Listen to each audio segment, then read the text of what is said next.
Untuk Khairul belum ada Dia pergi beli air.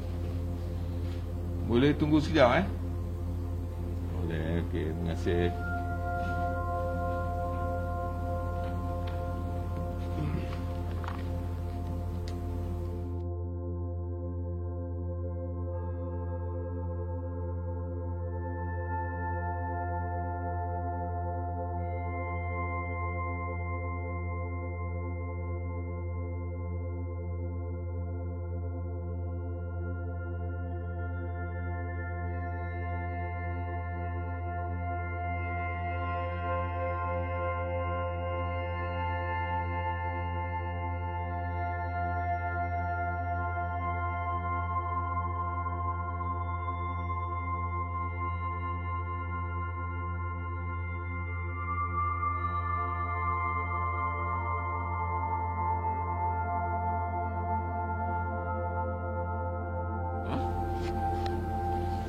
Dia dah balik immigration ke?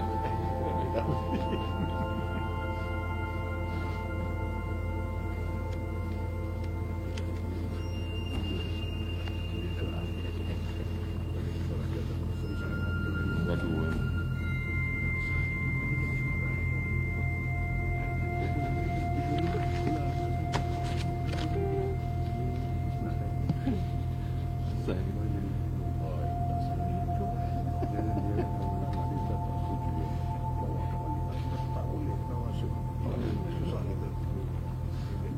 Ada. Oh, ada. Beli air. Wow. Alright, boleh kita mulakan.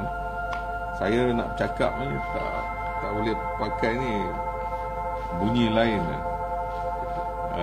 Bismillahirrahmanirrahim. Assalamualaikum warahmatullahi wabarakatuh. Dan salam bahagia kepada semua yang dapat hadir dalam press conference kita pada tengah hari ini.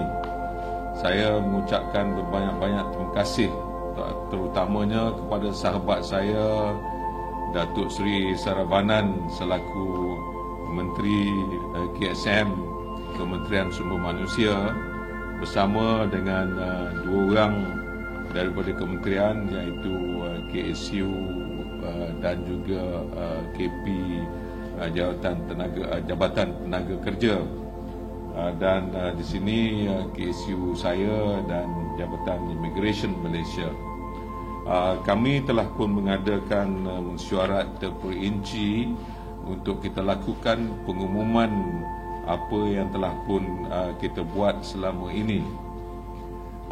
Dalam waktu kita menghadapi pandemik COVID-19 ini, salah satu sektor yang menghadapi cabaran yang begitu hebat sekali adalah sektor ekonomi.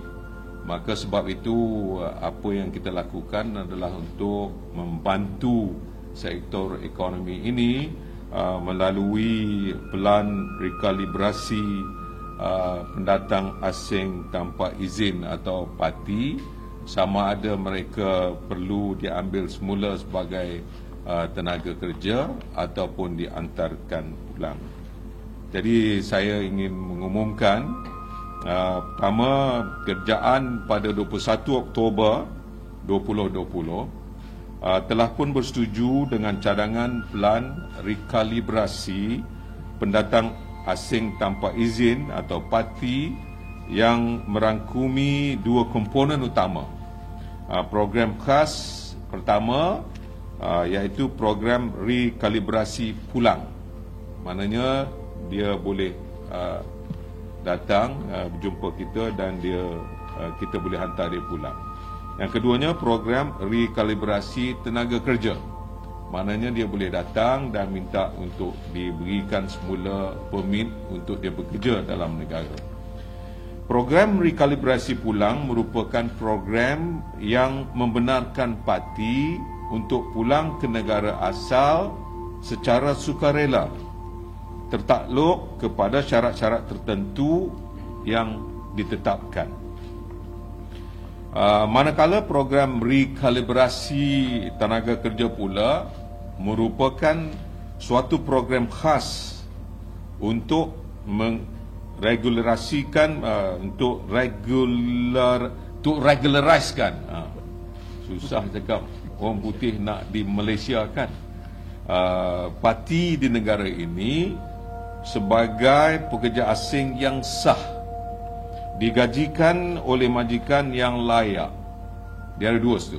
Maknanya kita boleh regularize dan diberikan kepada majikan yang layak, tertakluk kepada syarat-syarat ketat yang diputuskan oleh kerajaan melalui Jabatan Immigration Malaysia dan Jabatan Tenaga Kerja Semenanjung Malaysia.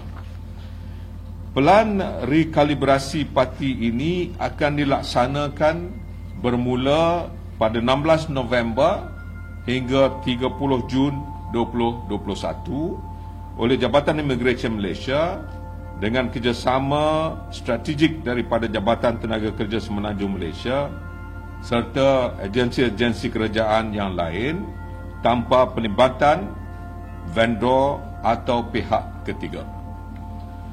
Justru semua parti dan majikan yang berhasrat untuk menyertai program rekalibrasi pulang atau program rekalibrasi tenaga kerja di bawah pelan rekalibrasi parti ini perlu berurusan secara terus dengan pihak Jabatan Immigration Malaysia dan Jabatan Tenaga Kerja Semenanjung Malaysia.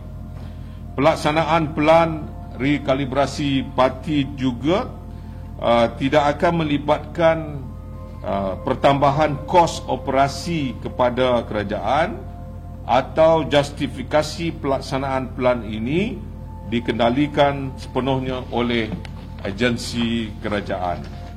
Malah kerajaan dijangka akan memperolehi kutipan hasil sebanyak sekurang-kurangnya 90 juta daripada compound serta bayaran-bayaran lain yang dikenakan terhadap parti dan juga majikan.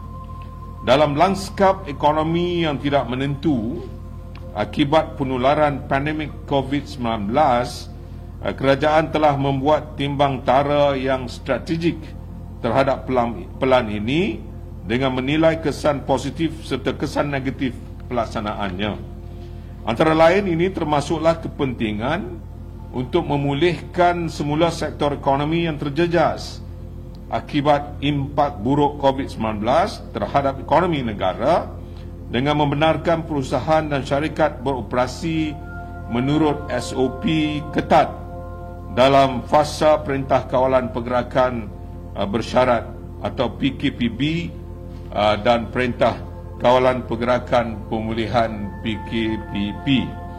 Selain itu, pertimbangan turut diberikan dari aspek keperluan untuk mengumpulkan data taburan serta demografi parti di Malaysia bagi tujuan penguatkuasaan yang menyeluruh seperti mana digariskan dalam pelan holistik penguatkuasaan parti yang diperkenalkan oleh kerajaan sejak awal 2020.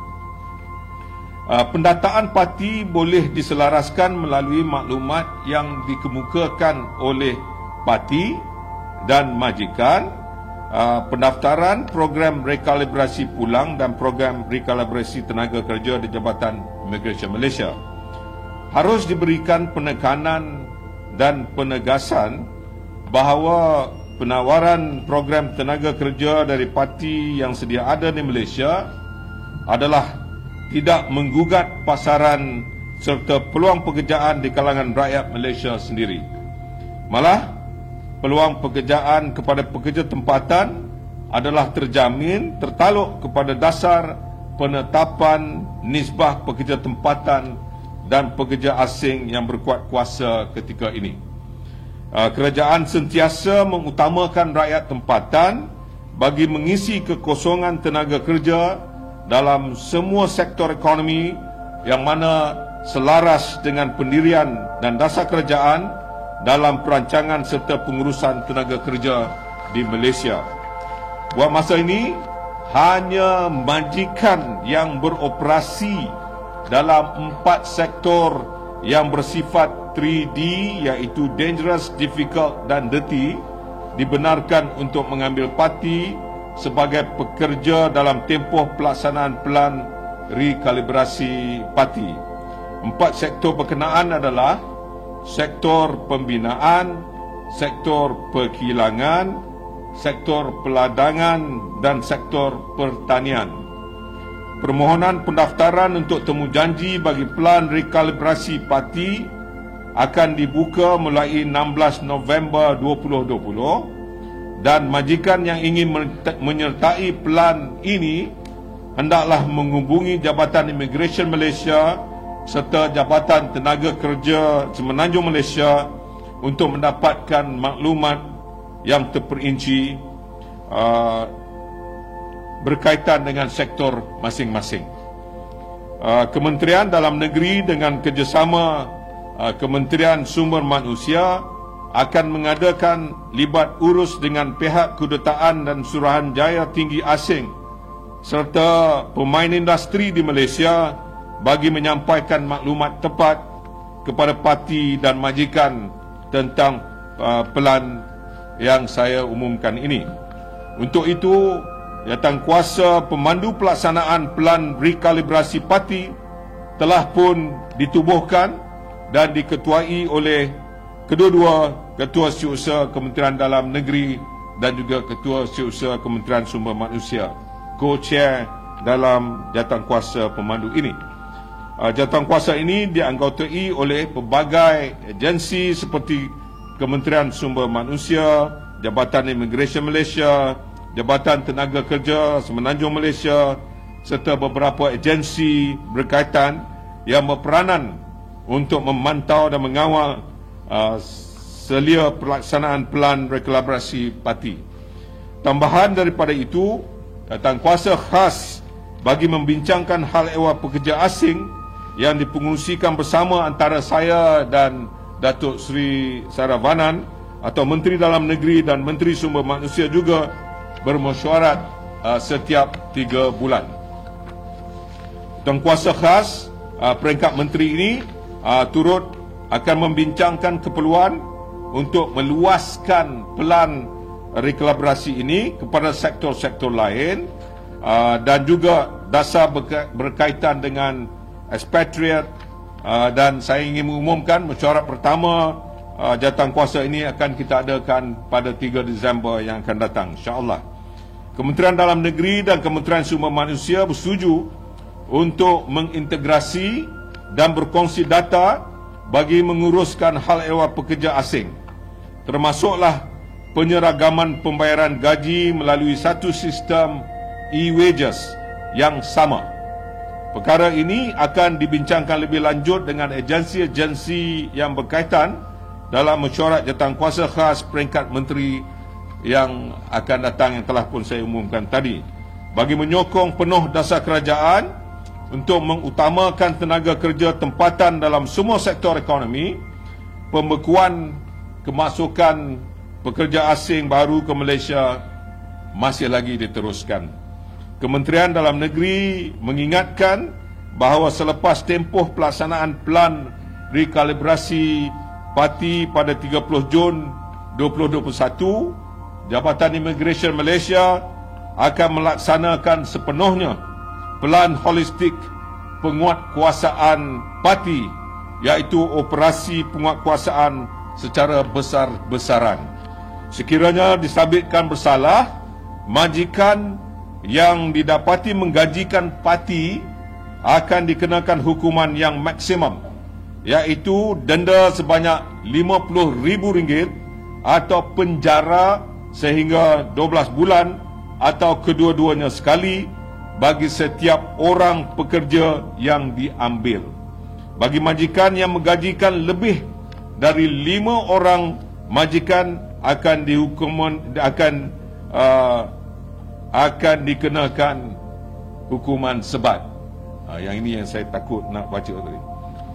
Sehubungan dengan itu, majikan wajar mengambil peluang pelaksanaan pelan ini untuk mendaftarkan parti sedia ada di Malaysia sebagai sumber tenaga kerja di semua sektor ekonomi yang terlibat. Itulah yang ingin saya sampaikan dan saya ucapkan berbanyak-banyak terima kasih di atas kerjasama yang telah diberikan daripada kedua-dua kementerian. Terima kasih. Okey.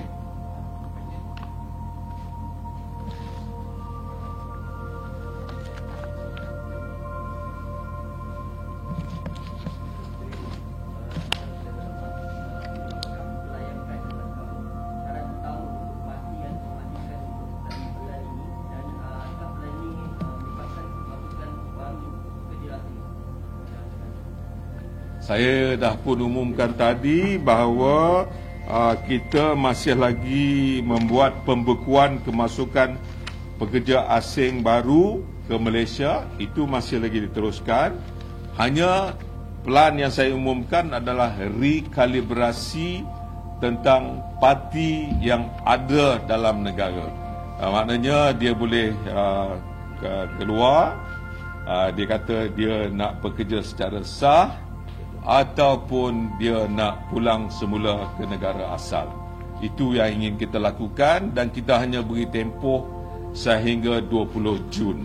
Sebab selepas 20 Jun, selepas 30 Jun, sesiapa saja yang majikan yang menggajikan pekerja asing tanpa dokumen yang sah akan kita berikan hukuman yang seperti yang saya umumkan tadi. Okey? Ya. Saya untuk saya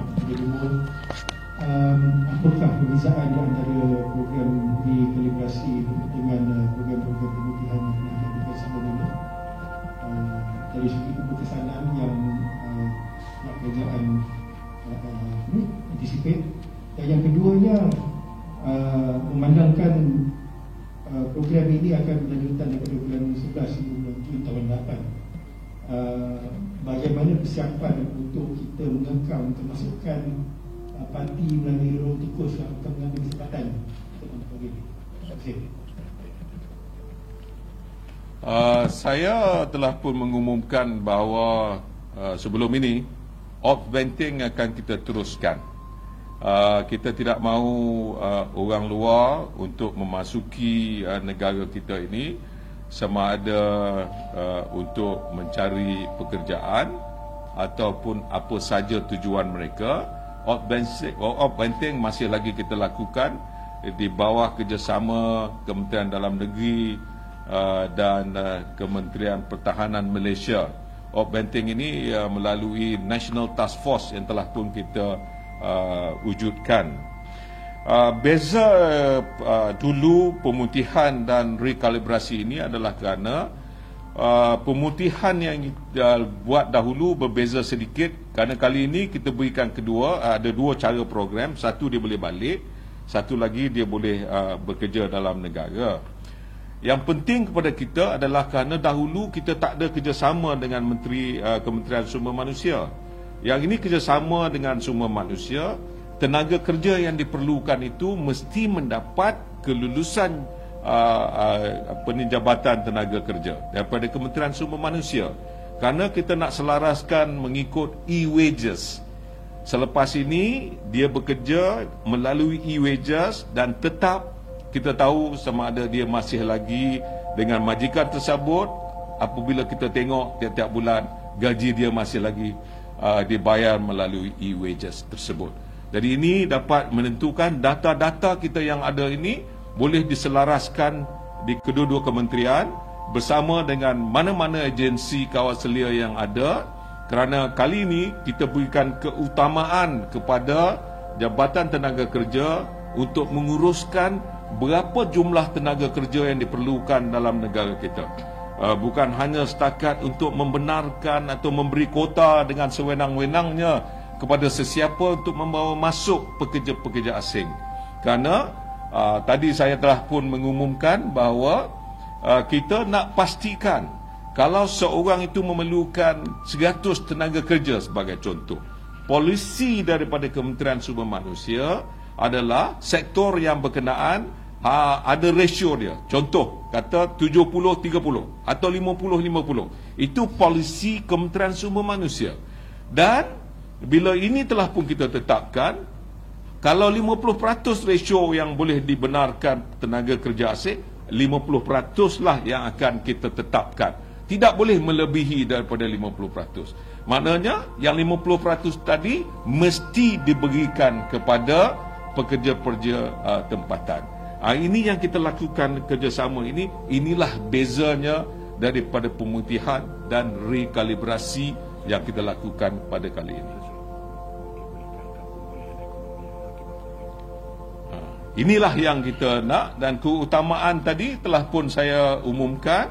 Ini adalah kerana banyak juga dalam sektor ekonomi negara kita ini yang memerlukan pekerja. Jadi kalau nak memerlukan pekerja, di mana dalam waktu ini kita telah pun menentukan bahawa tidak ada pekerja asing yang dibenarkan masuk.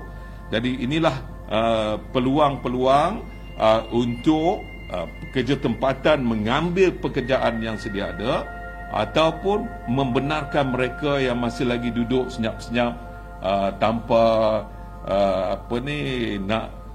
tanpa takut dan ragu untuk keluar mendaftar, untuk kita pastikan. Ini juga dapat memberikan satu kerjasama di antara warga asing dan negara kita supaya mereka keluar dan dilakukan swab test yang tertentu, SOP yang tertentu, mengikut apa yang telah pun diumumkan oleh kerajaan dalam waktu kita mengadakan menangani pandemik COVID-19 ini. Okey. Yes. Assalamualaikum, saya Faris dari RPM. Okey, tadi dah bercerita program ini dilaksanakan bermula 16 November hingga 30 Jun. Cuma nak tahu kenapa tempoh itu diambil kira untuk pelaksanaan program ini, dan selepas daripada tempoh berkenaan, adakah ia akan dilanjutkan atau bagaimana? Saya nak maklumkan bahawa yang penting kepada kita berikan ruang sehingga bulan Jun. Selepas bulan Jun, tidak ada lagi rekalibrasi ini. Kita nak memastikan bahawa mereka yang ada dalam depo juga boleh dibenarkan untuk bekerja sekiranya layak. Ini yang akan kita berikan. Sebab dalam depo-depo tahanan kita pun ada 20,000 mereka yang telah pun kita tahan. Jadi kita nak pasti, kalau orang kata nak pekerja 200 orang, kita boleh, mereka boleh bekerjasama dengan Jabatan Tenaga Kerja dan juga Immigration untuk melawat depo-depo yang tertentu. Pilihlah untuk bekerja semula. Ini kalau kesalahan-kesalahan yang boleh kita benarkan layak untuk mereka kerja semula. Bukan semua orang yang dalam depo itu boleh bekerja semula. Ada yang setengah tu mesti kita hantar balik pulang ke negara asal. Datuk Seri, berapa negara parti daripada yang terlibat dalam program ini? Dia masih lagi seperti yang telah pun kita umumkan sebelum ini. Senarai negara sumber yang kita benarkan adalah 15 senarainya, iaitu Thailand, Kemboja, Nepal, Myanmar, Laos, Vietnam, Filipina, Pakistan, Sri Lanka, Bangladesh, Turkmenistan, Uzbekistan, Kazakhstan, India dan Indonesia. Itulah yang telah pun kita umumkan sebelum ini. Masih lagi kekal angka yang sama, dan kita tidak pun meluaskan lagi senarai negara sumber daripada negara-negara lain. Alright, saya ucapkan terima kasih. Assalamualaikum warahmatullahi wabarakatuh.